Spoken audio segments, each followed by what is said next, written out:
I just watched the new Christopher Landon movie, Freaky, which stars Vince Vaughn and Kathryn Newton. Christopher Landon also directed the 2 Happy Death Day movies, as well as Paranormal Activity 5, the marked ones, and Boy Scouts vs. the Zombies, which I haven't seen yet. Christopher Landon seems to be able to make these really fun horror films that you're able to disconnect your critical part of your mind from and just be able to enjoy them better than I think a lot of modern horror directors are. They're stuffed with a lot of creativity, decent performances, some good direction. In the case of Freaky, a great score from Bear McCreary, and just moments that kind of catch you off guard and are genuinely shocking. For instance, the first kill in Freaky is terrifically brutal, and that's one of my main positives that I'm gonna sing about Freaky, is that the kills were great and really took me back to 80s horror. Happy Death Day, I enjoyed both movies. I like the first Happy Death Day just a bit more than the second one. But both of them, I think, felt a little bit safer than Freaky is. Freaky's definitely my favorite Christopher Landon movie so far.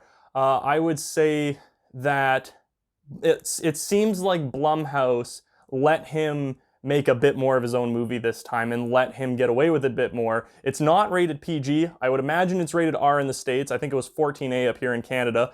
Like I said, the kills are great. They're really brutal. They're really gory.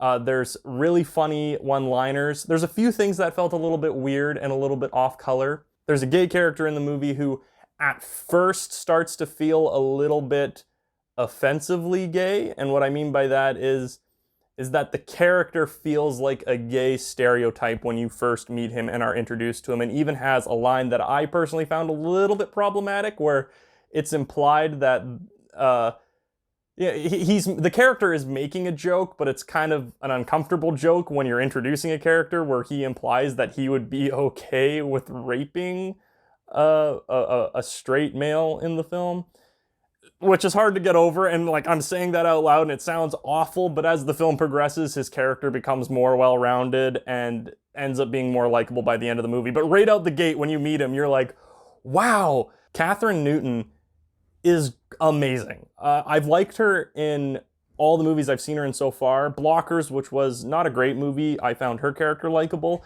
And in this movie, she starts out so charming and instantly charismatic and likable. And then when she swaps bodies with Vince Vaughn's character, I don't know, I just make sure I explain this well. When I said it's a Freaky Friday slasher movie, basically the lead actress, Kathryn Newton, switches bodies with serial killer Vince Vaughn. And then it's, Freaky Friday, except they're trying to switch bodies back. And the killer's kind of like stoked about having a new body. He can easily get away with murders again. And meanwhile, the innocent girl, you get it. Anyways, yeah, when Kathryn Newton goes from being this really charismatic, likable girl to having now a serial killer in her body, her performance shifts appropriately and she performs exceptionally well. She gets all the horror villain physicality just down to a T. And then on the other end of the spectrum, Vince Vaughn is just as good. He also plays the serial killer very well. I'd love to see him tackle like a Jason Voorhees type now. Like if he would play Jason, I'd be stoked on that because he has the slasher physicality down perfectly. And then when he's a teenage girl, I'm gonna say it, Vince Vaughn plays a teenage girl better than Jack Black played a teenage girl in Jumanji.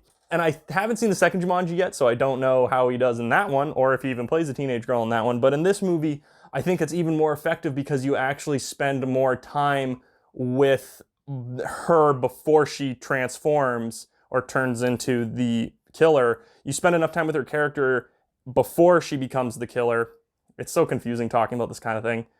Basically, Kathryn Newton is so likable at the beginning and does a good job rounding out her character before she is possessed by the killer, that when her character, Vince Vaughn, is playing...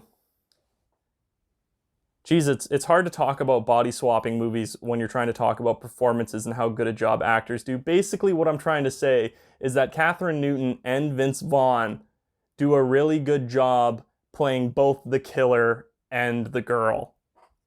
Jesus Christ, verbal diarrhea is becoming way too common in these reviews. I hope you understand what I was trying to get out there. So yeah, the kills are great, Bear McCreary's soundtrack's great, the performances are great, the supporting characters, while in one case it starts off iffy, They all end up being well-rounded and good.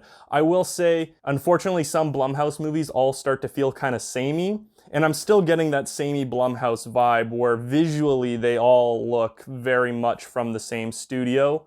And that's fine in some cases. Like the original 8 Paramount Friday the 13th movies all look the same and like they're a part of the same world. But that's fine because it's all one series. It's not like every 80s slasher movie aesthetically looked the same.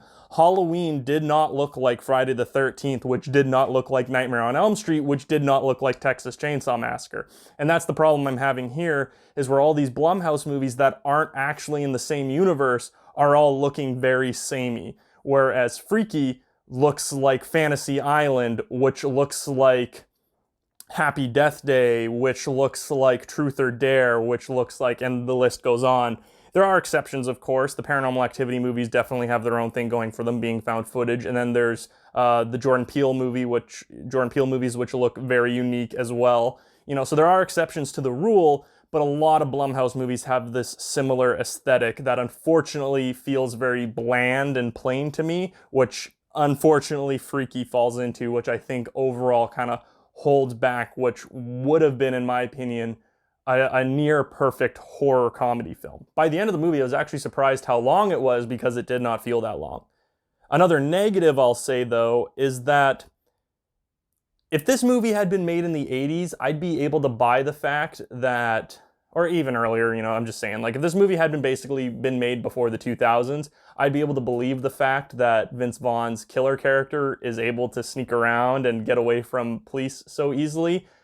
But it's 2020, and I mean, like, I know, I gotta disconnect my brain when watching this kind of movie. I'm watching this as like a popcorn entertainment flick, and it does a very good job at being that. But, you know, I still am trying to be critical, and the fact that Vince Vaughn is able to be detected by cops and able to get away so cleanly, you know, and be able to escape other people. Basically, Vince Vaughn, when it's the girl in Vince Vaughn's body, is kind of just walking out in the open and gets noticed a good couple of times and then is able to escape super easily, which, you know, maybe isn't the most realistic thing. Yeah, it was a pretty good movie. It features what I am now somewhat sarcastically saying is my new favorite scene in all of cinema, which has Vince Vaughn playing a teenage girl flirting with a teenage boy in the back of a car. It was fantastic. So, Freaky, not a perfect movie, but a really fun movie. My rating for it is going to be a 7.5 cursed knives out of 10. Thanks for watching.